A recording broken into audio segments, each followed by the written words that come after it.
Hello everyone and welcome to physical education India. जो students LNIP में साल 2024 के लिए बीपीएड और एमपीएड के कोर्स के लिए एंट्रेंस की प्रिपरेशन कर रहे हैं, उनको पता होना चाहिए कि आपके स्किल और फिजिकल फिटनेस टेस्ट का जो फॉर्म है वो अपलोड हो गया है, आउट हो गया है, आपको उसको अभी फिल करना है। और साथ ही में इस वीडियो में सीयूटी यूजी का जो डेट आई है रिटन टेस्ट की, उसके बारे में मैं आपसे डिस्कशन करूंगा, जो नोटिफिकेशन आई है। उसके साथ ही बहुत सारे स्टूडेंट्स के कुछ डाउट हैं एलएनआईपी के जो बीपीएड का फिजिकल फिटनेस टेस्ट और स्किल टेस्ट है उसके रिगार्डिंग, तो वो भी मैं एक एक करके इस पूरे वीडियो में आपके साथ कवर करने वाला हूं। तो आप इस वीडियो को पूरा जरूर देखना। आप 1.5 की स्पीड पे देखो या 1.75 की स्पीड पे देखो, लेकिन आराम से बैठ के इस पूरे वीडियो को सुनना, ताकि इनमें से अगर आपने कोई मिस्टेक करी है, फिर कोई भी अगर आपको डाउट रह गया है, तो फिर आप उसका यहाँ पे सॉल्यूशन देख पाओ। सीयूटी यूजी की रिटर्न की टेस्ट डेट क्या है, जो भी डिटेल्स है वो मैं सबसे पहले आपसे शेयर करूंगा। बीपीएड और एमपीएड के फिजिकल फिटनेस टेस्ट और स्किल टेस्ट की डेट्स क्या आई हैं वो मैं आपसे शेयर करूंगा। कुछ डाउट्स आपको स्टूडेंट्स को हुए हैं क्योंकि एलएनआईपी ने अभी अभी अपना प्रोस्पेक्टस अपडेट किया है और उन्होंने जो आपकी फीस मांगी गई है फिजिकल टेस्ट और स्किल टेस्ट के लिए, उसको जमा करने का जो तरीका है उसे अपडेट कर दिया है। एक नया तरीका वो लेके आ गए जिन्होंने उसको मेंशन कर दिया है कि सिर्फ इसी जरिए के थ्रू आपको अपनी फी पे करनी है। तो वो स्टूडेंट्स जिन्होंने पहले से ही फीस को पे करके रखा है जीपे या फोन पे से, अब उनको क्या सोल्यूशन है उनके लिए, वो कैसे अपनी फी को पे कर सकते हैं, क्या उन्हें दोबारा फी पे करनी पड़ेगी? तो इसका जो सोल्यूशन है हमने सीधे कॉलेज में एडमिनिस्ट्रेशन से पूछ के रखा है, तो वो मैं आपको यहाँ पे बताऊंगा। और जिन्होंने फी अभी तक पे नहीं करी है, तो नया तरीका क्या है फी को पे करने का, वो भी मैं आपको फॉर्म भरते टाइम बता दूंगा अच्छे से। फॉर्म के बारे में आपको पूरी जानकारी दूंगा, एक स्टेप बाय स्टेप की कैसे आपको उसको फिल करना है। सीयूटी यूजी और एमसीक्यू जो आपका टेस्ट होने वाला है ऑफलाइन मोड में बीपीएड के लिए, उसका टेस्ट सेंटर से रिगार्डिंग कुछ डाउट्स हैं वो मैं आपको बता दूंगा। कुछ बच्चों के जो एग्जाम सीयूटी यूजी के दूसरे सब्जेक्ट्स के हैं वो एलएनआईपी के फिजिकल फिटनेस टेस्ट से क्लैश हो रहे हैं, तो उसका सोल्यूशन क्या है वो मैं आपको बताऊंगा। और कुछ लोगों को ऐसा लग रहा है कि आप जिस भी सेंटर में अपना फिजिकल फिटनेस टेस्ट देने जा रहे हो कि आपका एडमिशन भी उसी सेंटर में हो जाएगा, यानी कि ग्वालियर या गुवाहाटी के जिसमें आप सेंटर स्किल देने जा रहे हो उसी में आपका एडमिशन भी हो जाएगा। तो इसके बारे में मैं आपसे बात करूंगा। और डॉक्यूमेंट्स आपको क्या लेके जाने हैं जब आप एलएनआईपी में फिजिकल फिटनेस टेस्ट के लिए जाओगे, तो उसके बारे में मैं आपसे यहाँ पे बात करने वाला हूँ। ठीक है, तो सबसे पहले मैं आपको दिखा देता हूँ आपकी डेट क्या है एग्जाम की। तो 17 मई को सीयूटी यूजी यानी कि जो लोग बीपीएड के लिए जा रहे हैं एलएनआईपी में, उनका एग्जाम है। या फिर डीयू के लिए अगर आपने फॉर्म भरा है, तो फिजिकल एजुकेशन का जो आपका एग्जाम है वो 17 तारीख को 12 बजे से लेके 12:45 तक का आपका यहाँ पे टाइम है। 45 मिनट का आपको टाइम दिया जाएगा, जहाँ पे 40 क्वेश्चंस आपको अटेम्प्ट करने होंगे। 3-2-1 आपका फिजिकल एजुकेशन का कोड है और इसकी तैयारी अब हम लोग के साथ कर रहे हैं। अगर अभी भी आपने क्लास ज्वाइन नहीं करी और आप तैयारी करना चाहते हो, तो नंबर आपकी स्क्रीन के ऊपर फ्लैश हो रहा होगा, आप कॉन्टैक्ट करके अपनी तैयारी अभी भी बहुत आराम से, आपके पास काफी टाइम है, आप इसमें कंप्लीट कर सकते हैं। बाकी जो एक नई इन्फॉर्मेशन इस बार है कि आपका exam pen and paper mode में हो रहा है, तो कंप्यूटर के सामने आपको नहीं बैठाया जाएगा, बल्कि आपको एक क्वेश्चन पेपर और ओएमआर शीट दी जा सकती है, जिसमें आप अपना जो भी आपके आंसर्स हैं आप उसको टिक करोगे। खैर, अब मैं आ जाता हूं एलएनआईपी के प्रोस्पेक्टस पे, और यहां पे मैं आपको डिटेल शेयर कर देता हूं कि आपके फिजिकल फिटनेस टेस्ट की डिटेल्स क्या है, और फिर मैं आपको फॉर्म के बारे में सारे डाउट्स को क्लियर करूंगा। तो बीपीएड की यहाँ पे 2 नोटिस पड़ी हैं। आप ये जो 22 अप्रैल वाली नोटिस है इसको देखना, ये लेटेस्ट वाली इसमें है। तो यहाँ पे जो इन्फॉर्मेशन है, सबसे पहले आपके जो फॉर्म है वो 22 अप्रैल से स्टार्ट हो गए, हालांकि ये अपडेट होकर कल ही आए हैं, जो कुछ नए अपडेट्स हुए फॉर्म में, तो इसीलिए मैं इस वीडियो को आज बना रहा हूँ। 10 मई तक आपके पास टाइम है इस फॉर्म को फिल करने का, तो 10 मई के पहले आप इस फॉर्म को अच्छे से भर देना फी पे करके। बाकी थर्ड ऑप्शन है uploading the schedule of skill test at institute website. अब इसको लेके काफी बच्चे परेशान हैं कि हमारा जो डेट्स हैं ग्वालियर सेंटर और गुवाहाटी सेंटर की वो तो आ गई हैं, तो अब ये क्या है? तो इसका मतलब है कि आप जिस भी गेम से अपना टेस्ट देने जा रहे हो, फॉर एग्जांपल अगर आप बास्केटबॉल से देने जा रहे हो, तो बास्केटबॉल का टेस्ट ग्वालियर में 27 से 30 मई के दिन किस दिन होगा, स्पेसिफिकली 27 को होगा, 28 को, 29 को या फिर 30 को, तो उसका जो पूरा टाइम टेबल या फिर शेड्यूल है वो एलएनआईपी अपनी वेबसाइट पे 15 मई को अपलोड कर देगा। वैसे ही वो गुवाहाटी का भी करेगा और ग्वालियर का भी करेगा कि किस स्पेसिफिक दिन आपका जो गेम जिससे आपको ट्रायल देना है वो आप ट्रायल उस दिन जाके दोगे। और जिस दिन आपका स्किल टेस्ट होगा उसी दिन आपका सुबह या फिर शाम को आपका फिजिकल फिटनेस टेस्ट, जो जिसमें 4 इवेंट है, वो भी आपका हो जाएगा, जिसको क्वालिफाई करना जरूरी है अगर आप स्किल और रिटर्न के मार्क्स को वहां पे अपना मेरिट में लाना चाहते हो तो। ठीक है, बाकी जो आपके रिजल्ट हैं वो 5 जून को आउट कर देगा। ये सारी जितनी भी डिटेल्स हैं ये सब आपके एंट्रेंस टेस्ट के बाद की है, जब आपकी मेरिट बन जाएगी, तो इसके बारे में हम बाद में डिस्कस करेंगे। कुछ नोट्स यहाँ पे आप इनको पढ़ लेना। ये फॉर्म जो आपका अभी जिसके बारे में आपको बताऊंगा ये भरना कंपलसरी है, वरना फिर आपको अलाउ नहीं किया जाएगा। डॉक्यूमेंट्स आपको क्या लेके जाने हैं जब आप स्किल टेस्ट या फिजिकल फिटनेस टेस्ट के लिए जाओगे? तो सबसे पहले तो आपका एडमिट कार्ड जो कि सीयूटी यूजी का है, जिसको लेके आप रिटर्न एग्जाम में भी जाओगे, इसकी एक कॉपी आपके पास होनी चाहिए। ओरिजिनल फोटो आईडी आपको लेके जानी है, फिर आपका आधार कार्ड हो या फिर कोई भी आईडी हो जिसमें आपकी फोटो हो वो यहाँ पे होनी चाहिए। और receipt of physical fitness test fee जो आप पे करोगे एलएनआईपी को, जिसके बारे में अभी मैं आपको डिस्कशन करूंगा मैं आपसे, तो उसका भी प्रिंट आउट निकाल के आपको लेके जाना है। ध्यान रखना कि आप अपने फोन में इन सारी चीजों को ना ले जाओ, बल्कि हार्ड कॉपी में प्रिंट करा के इन तीनों चीजों को ले जाओ, और फोटो जो आपकी है आईडी जो है वो तो ओरिजिनल रहेगी। बाकी एमपीएड की भी यहाँ पे डिटेल आ गई है। हालांकि एमपीएड के फॉर्म्स अभी स्टार्ट नहीं हुए हैं, 11 मई से फॉर्म आपके स्टार्ट हो जाएंगे, 10 जून तक आपका डेट है उस फॉर्म को भरने की। और गुवाहाटी और ग्वालियर सेंटर के भी जो डिटेल्स हैं वो यहाँ पे आ गई हैं, तो आप इसको देख सकते हो। बाकी जब आपके फॉर्म आएंगे तो मैं इस पर वीडियो बना दूंगा। अब मैं आ जाता हूं आपका जो फॉर्म है सीधे उसके ऊपर कि आपको फॉर्म को कैसे फिल करना है। तो आपको दिखाने के लिए मैंने एक डमी फॉर्म यहाँ पे भर के रखा है, मैं इसी के थ्रू आपको समझा देता हूँ। सबसे ऊपर आप अपना सीयूटी का एप्लीकेशन नंबर डालोगे, ये आपके एडमिट कार्ड पे या फिर आपके जो भी आपने एप्लीकेशन फॉर्म भरा होगा उसके फाइनल प्रिंट पे ये अवेलेबल होगा। ठीक नंबर डालना, क्योंकि वो चेक करके फिर आपको वहाँ पे एडमिट करेंगे। आपका नाम, father's name, mother's name, date of birth, category, gender और मोबाइल नंबर, ईमेल आईडी, ये बेसिक डिटेल्स हैं जो आपको सही डालनी है ताकि आपका फॉर्म में कुछ प्रॉब्लम आगे ना हो। तो डबल चेक करके इनको आप फिल कर देना।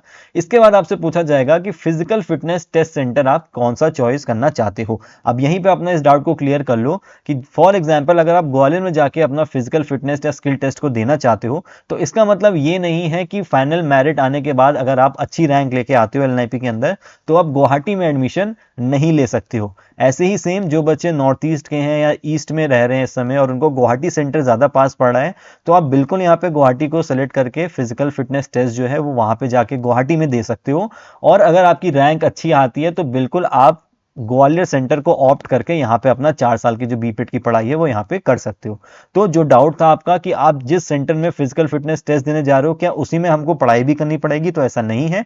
आप फिजिकल फिटनेस टेस्ट इन दोनों में से किसी भी सेंटर पे जाके दे सकते हो। आपकी रैंक डिसाइड करेगी कि आपके चॉइस के हिसाब से आपको ग्वालियर या गुवाहाटी मिल रहा है कि नहीं मिल रहा है। नेक्स्ट जो आपका है वो है आपका गेम्स एंड स्पोर्ट्स। अब यहाँ पे आपको अपना स्पोर्ट्स सेलेक्ट करना है जिसमें आप अपना स्किल टेस्ट जो है वो एलएनआईपी में देना चाहते हो। अब यहाँ पे इन्होंने मेंशन कर दिया कि आर्चरी और साइकिलिंग अगर आपका गेम है तो फिर आपको गुवाहाटी में ही जाके अपना टेस्ट देना होगा। और ऐसे ही अगर आपका स्क्वैश और रेसलिंग अगर गेम से आप स्किल टेस्ट देना चाह रहे हो तो ये आपका दोनों ग्वालियर के अंदर ही अवेलेबल है, तो आपको ग्वालियर आके इसका टेस्ट देना पड़ेगा। बाकी ये सारे गेम्स अवेलेबल हैं, ये दोनों ही सेंटर में है, आप किसी भी सेंटर में जाके दे सकते हो जिसमें भी आपकी चॉइस हो। जो स्टूडेंट्स एथलेटिक गेम के हैं तो देखो यहाँ पे एथलेटिक्स नहीं दिया हुआ है। जैसे आपका इवेंट 100 मीटर, 200, 400, 800 या कोई भी अगर आपका इवेंट है, या फिर अगर आप फील्ड इवेंट के हो जिसमें आपका हैमर थ्रो है, जैवलिन है, जंप्स के इवेंट है, तो आपको सिर्फ और सिर्फ यहाँ पे ट्रैक एंड फील्ड का ऑप्शन है और आपको इसको ही यहाँ पे सेलेक्ट कर लेना है। ठीक है, अब यहाँ पे इसके बाद कोई आपको ऐसा ऑप्शन नहीं मिलेगा जहाँ पे पूछा जाए कि आप इवेंट कौन सा लेना चाहते हो, आप 100 मीटर में आना चाहते हो, 200 में आना चाहते हो, लॉन्ग जंप है, हाई जंप है या पोल वॉल्ट है। ये इन्फॉर्मेशन आप जाके जब एलएनआईपी में अपना टेस्ट देने के लिए जाओगे तो वहीं पे टीचर्स आपसे पूछेंगे और वहीं पे आपको उन्हें ये बताना होगा कि आप किस एक इवेंट से अपना एग्जाम जो है वो या फिर जो आपका स्किल टेस्ट है वो आप देना चाहते हो। ठीक है, तो जब एलएनआईपी की वेबसाइट पे जब शेड्यूल आएगा तो आप उसमें ट्रैक एंड फील्ड देखना कि ट्रैक एंड फील्ड का डेट कब आ गई है, तो उसी दिन आपको वहां पे रिपोर्ट करना होगा। फिर आप वहीं पे जाके अपना इवेंट बताओगे, आपका ट्रैक या फील्ड का जो भी इवेंट होगा उसको। ठीक है, ऐसे ही आपका आइडेंटिफाई डॉक्यूमेंट टाइप जो है, आइडेंटिटी डॉक्यूमेंट टाइप जो है वो आपको देना होगा। आधार कार्ड, पैन या वोटर आईडी, तीन ही ऑप्शन आपके पास है, तो वो सेलेक्ट करके आपको यहाँ पे इसे सबमिट कर देना होगा। ठीक है, अब एक चीज मैं इसमें और आपके लिए ऐड कर देता हूं कि जिन स्टूडेंट्स ने 22 तारीख को फॉर्म भर दिया था या 23 की मॉर्निंग में फॉर्म भर दिया था, जब ये फॉर्म अपडेट नहीं हुआ था और ये गेम या स्पोर्ट का जो ऑप्शन था उस समय उसमें नहीं था, जो कि कल ही फॉर्म में अपडेट होकर आया है, तो आप बिल्कुल टेंशन मत लो। आपको ये सोचने की जरूरत नहीं है कि हमने फी पे कर दी है और हमने पुराने वाले फॉर्म में अपनी फीस की डिटेल डाल दी है तो क्या हमको दोबारा फी पे करनी पड़ेगी, तो बिल्कुल नहीं, आपको दोबारा फी पे नहीं करनी है। आप इस नए वाले फॉर्म को दोबारा से भर दो उसी ट्रांजेक्शन आईडी से, ताकि आपका जो फॉर्म है वो कंप्लीटली यहाँ पे सबमिट हो जाएगा। और साथ ही में अगर आपसे कोई मिस्टेक हुई है इस पूरे फॉर्म में, उम्मीद करूंगा कि मिस्टेक तो आपने नहीं करी होगी, फिर भी अगर आपको लगता है कि आपने एप्लीकेशन नंबर या अपना नाम कुछ गलत डाला है तो भी आप इस फॉर्म को दोबारा सबमिट कर सकते हो उसी सेम ट्रांजैक्शन आईडी से, आपको दोबारा पेमेंट करने की जरूरत नहीं है। अब एक दिक्कत इसमें और आएगी कि अगर आपने एक ईमेल आईडी से फॉर्म को फिल कर दिया है तो दोबारा वही ईमेल आईडी से आप फॉर्म को फिल नहीं कर सकते हो, तो कोई दिक्कत नहीं है, आप अपने किसी पेरेंट के या फिर अपने भाई बहन के अकाउंट से जीमेल से लॉगिन करके भी इस फॉर्म को अपनी डिटेल से सबमिट कर सकते हो। इस बात की टेंशन मत लेना कि आपकी पर्सनल आईडी से ही आप इस फॉर्म को सबमिट कर पाओगे। ठीक है, बस आप यहां पे अपनी ईमेल आईडी डाल देना, बाकी फॉर्म आप किसी भी ईमेल आईडी से सबमिट कर सकते हो। सकते हो, तो दोबारा भी आप ये सबमिट हो जाएगा। ठीक है, बाकी इससे कोई डाउट हो तो आप कमेंट में पूछ सकते हो, मैं आपको बता दूंगा। अब यहाँ पे जो नेक्स्ट आप जब करोगे तो आपका यहाँ पे फी की पेमेंट मांगेगा कि आपकी डिटेल्स क्या है। अब देखो यहाँ पे जो कंफ्यूजन स्टूडेंट्स को हो रही है, एलएनआईपी ने क्या किया है कि इनका एक एसबीआई पोर्टल है जिसके थ्रू ये अपनी सारी फीस को एक्सेप्ट करते थे। तो अभी तक जो पुराना इनका प्रोस्पेक्टस था वहां पे उन्होंने जो पुरानी डिटेल्स थी एचडीएफसी बैंक की उसी को डाला था और आपसे बोला था कि आप जीपे, फोन पे या डिमांड ड्राफ्ट कैसे भी फी को सबमिट कर सकते हो।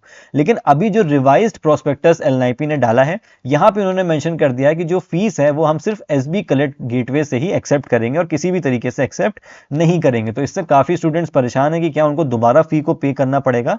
तो ध्यान से सुन लो, आपको दोबारा फीस पे जो फी है उसको पे नहीं करना है। आपने गूगल पे, फोन पे, पेटीएम या डिमांड ड्राफ्ट कैसे भी अपने फीस को पहले से अगर पे करके रखा है, जो भी आपसे फीस मांगी गई है, तो आपको सिर्फ यहाँ पे आपकी जो ट्रांजैक्शन आईडी है उसे यहाँ पे भर देना है। जहाँ पे ट्रांजैक्शन आईडी यहाँ पे मांगी है या फिर रेफरेंस नंबर मांगा है तो आपको यहाँ पे फिल करना है। आपने किस डेट को उस फी को पे किया था वो आपको यहाँ पे फिल कर देना है और आपको एक सॉफ्ट रिसिप्ट की फोटोग्राफ यहाँ पे अपलोड करनी है। अब जैसे अगर आपने जीपे या फोन पे से किया था या किसी भी यूपीआई से किया था, तो जहाँ पे ट्रांजैक्शन आईडी का एक पूरा पेज आता है जहाँ पे आपकी डेट और टाइम मेंशन होता है, ट्रांजैक्शन आईडी क्लियरली दिखती है, पेमेंट अमाउंट पूरा क्लियरली दिखता है, तो उसी का स्क्रीनशॉट लेके आपको यहाँ पे अपलोड कर देना होगा। ये उन लोगों के लिए जिन्होंने पहले से ही फी को जो था वो सबमिट कर दिया था, तो आपको दोबारा पेमेंट नहीं करना है, उसी डिटेल्स को लेके आप यहाँ पे सबमिट कर सकते हो। इस चीज की टेंशन मत लेना कि यहाँ पे लिखा है स्टार्टिंग विद ड्यू या फिर कंपलसरी लिखा है कि एसबी पोर्टल से इसको करना था। अगर आपने कर दिया तो आप उसी को सबमिट करो। अब मैं बात करता हूँ उन स्टूडेंट्स की जिन्होंने अभी तक फी को पे नहीं किया था और वो वेट कर रहे थे फॉर्म का आने का। तो अब आपको कैसे नई तरीके से फीस को पे करना है वो मैं आपको बता देता हूँ। सिंपल सा यहाँ पे एक लिंक दिया हुआ है, आप इस लिंक पे क्लिक करना। क्लिक करने के बाद आपके सामने कुछ इस तरह का डैशबोर्ड खुलेगा। यहाँ पे आपको एजुकेशन इंस्टीट्यूशन ऑप्शन दिखेगा, इसको क्लिक करो। इसके बाद नीचे आपको यहाँ पे सर्च करना है एलएनआईपी। हो सकता है स्क्रीन थोड़ी सी साइड से कट रही हो, बट आप मेरी बात सुन के सारी चीजों को फिल करते जाओ। एलएनआईपी अकाउंट का एक ऑप्शन आपको आएगा, यहाँ पे मध्य प्रदेश लिखा होगा, तो आप इस पे क्लिक करो। क्लिक करने के बाद आपके सामने एक फॉर्म खुलेगा, मे बी लेफ्ट साइड आपको शो नहीं हो रहा होगा, लेकिन मैं आपको बता देता हूँ। आपको यहाँ पे कुछ नहीं करना, यहाँ पे नेम का कॉलम है, यहाँ पे सिर्फ आप अपना पूरा नाम भरो। पर्पस में आप यहाँ पे भर देना BPEd 2024 physical and skill entrance test fees, या फिर कुछ भी आप अगर यहाँ पे फिल करना चाहो तो आप फिल कर सकते हो। बस क्लियर होना चाहिए कि आप जो फी पे कर रहे हो वो बीपीएड के फिजिकल और स्किल की फीस के लिए है, साल 2024 के लिए। बाकी देखो यहाँ पे बहुत सारी फीस के ऑप्शन दिए हैं, मेस फी है, फाइन है, रजिस्ट्रेशन है, कॉशन मनी है। आपको इन सब में सीधे 0 भरते चले जाना है। ठीक है, जितने भी यहाँ पे ऑप्शन है सब आपको यहाँ पे 0 भरते जाना है। मे बी लेफ्ट साइड आपको ना दिख रहा हो, पर आप सिर्फ मेरी बात को फॉलो करो और 0 यहाँ पे बढ़ते रहो। लास्ट में यहाँ पे एक ऑप्शन आपको दिखेगा आरटीआई फी का, उसके बाद आपको एक अदर ऑप्शन दिखेगा, ठीक है, OTHER अदर ऑप्शन दिखेगा। वहां पे आपको आपकी जो भी फी है उसको यहाँ पे फिल कर देना है। मैंने इसको जनरल का एग्जांपल देते हुए किया है कि जनरल कैटेगरी के जो स्टूडेंट्स हैं उनको 1000 रुपीज फी जो है पेमेंट करना है। मैं आपको यहाँ पे प्रोस्पेक्टस में दिखा देता हूँ, ये बीपीएड वाली लाइन में देखना, जो लोग जनरल कैटेगरी के यानी कि अनरिजर्व के हैं उनको 1000 रुपीज करना है, ओबीसी और ईडब्ल्यूएस के स्टूडेंट्स को 900 करना है और एससी एसटी या पीडब्ल्यूडी को 800 रुपीज यहाँ पे सबमिट करना है। ये टोटल फीस और ये एनटीए वाली फीस को इसको आप इग्नोर करो, सिर्फ इस फी को आपको पे करके फॉर्म को सबमिट कर देना है। ठीक है, तो जो भी आपकी फी हो गई आप यहाँ पे अदर में सबमिट करोगे। नीचे आपसे दोबारा नाम मांगेगा, आपको मोबाइल नंबर मांगेगा और आपकी डेट ऑफ बर्थ मांगेगा, तो आप यहाँ पे फिल कर देना। मैंने एज अ डमी इसको फिल कर दिया है ताकि मैं आपको आगे का दिखा पाऊँ। यहाँ पे आपका कैप्चा कोड होगा, कैप्चा कोड आप यहाँ पे फिल करके नेक्स्ट कर देना। जैसे आप नेक्स्ट करोगे आपके सामने पूरा प्रीव्यू आ जाएगा आपके ऑप्शन का।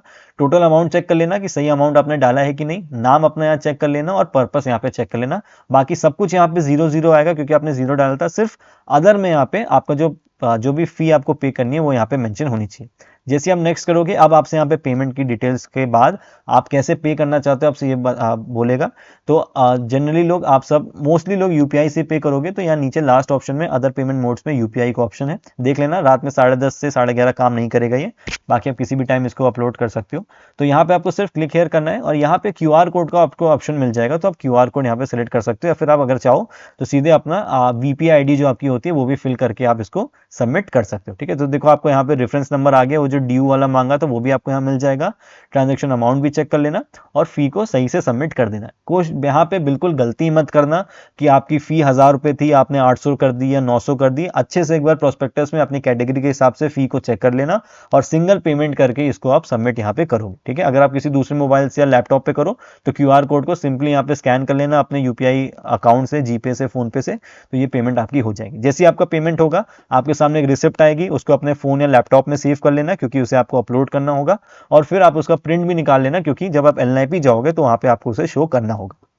यहाँ पे आप ड्यू वाली ID डाल देना, फी की जो डेट है वो यहाँ पे सबमिट कर देना, और जो आपकी रिसिप्ट है जिसका आपने सेव किया है लैपटॉप में या मोबाइल में उसको भी आप यहाँ पे ऐड करके यहाँ पे जैसे ही सबमिट करोगे आपका फॉर्म यहाँ पे सबमिट हो जाएगा, ठीक है। बाकी इसके बाद कोई भी ऐसा कोई रिसिप्ट नहीं आएगी आपको इस गूगल फॉर्म में, सिर्फ थैंक यू लिख के आएगा या फिर ये लिख के आएगा कि आपका जो फॉर्म है वो सबमिट हो गया। तो जैसे ये लिख के आ जाए आप समझ जाना कि आपकी डिटेल्स LNIP में पहुंच गई है। बाकी जितने भी डॉक्यूमेंट्स मैंने आपको बोले आप उनको जरूर से प्रिंट निकाल के रख लेना। अब जो कुछ डाउट्स हैं जो मैं क्लियर करना चाह रहा था, सबसे पहली चीज कि जो बच्चे इस कंफ्यूजन में है कि CUT UG का रिटन टेस्ट आपको कहाँ देने जाना है, LNIP ग्वालियर में जाना है, LNIP गुवाहाटी में जाना है, तो देखो आपको LNIP में नहीं जाना है। CUT का फॉर्म फिल करते टाइम आपने जहां का भी अपना सेंटर चूज किया होगा, चॉइस ऑफ सिटी सेंटर आपने जो भी डाला होगा वहीं पे ही आपको जाके टेस्ट देना होगा। अब ये कब पता चलेगा, जब NTA अपनी तरफ से सिटी अलॉटमेंट लेटर निकालेगा या फिर एडमिट कार्ड निकालेगा तो उसमें मेंशन रहेगा कि किस सिटी में और किस पर्टिकुलर सेंटर में जाके आपको अपना टेस्ट देना है।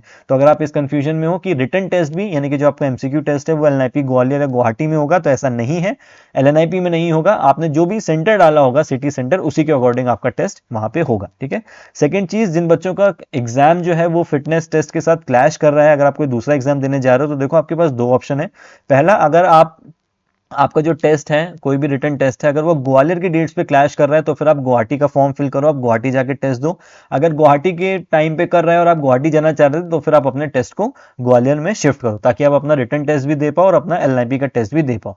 सेकंड ऑप्शन फिर देखो यही बचता है कि आपको दोनों में से अगर कोई भी ऑप्शन नहीं है तो दोनों में से कोई एक चीज सेलेक्ट करनी होगी, या तो फिर आप LNIP का फिजिकल टेस्ट दे पाओगे या फिर आप अपना NTA का रिटन टेस्ट दे पाओगे वहां पे, ठीक है। क्योंकि ना LNIP आपको अलाउ करेगा कि पर्टिकुलर डेट्स के बाद आप वहां पे अगर अपना कोई एक्सक्यूज दोगे कि मेरा कोई एग्जाम था मैं इसलिए नहीं आ पाया, तो LNIP बिल्कुल अलाउ नहीं करेगा।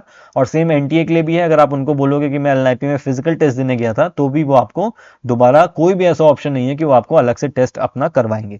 तो कोशिश करो कि आप अपना फिजिकल टेस्ट का जो सेंटर है वही चेंज कर दो ताकि आप दोनों चीज कर पाओ, अदरवाइज कोई एक ही ऑप्शन फिर आपको ऑप्ट करना पड़ेगा, ठीक है। इसके बाद मैंने आपको फिजिकल और स्किल टेस्ट के बारे में बता दिया कि आप जहां पे भी फिजिकल टेस्ट देने जा रहे हो जरूरी नहीं है कि आपका एडमिशन उसी में हो, वो आपके ऊपर है, आपकी रैंक के ऊपर है कि आप दोनों में से कौन सा सेंटर चूज करना चाहते हो, ठीक है। तो उम्मीद करूंगा आपको काफी डाउट इस वीडियो से क्लियर हो गए होंगे।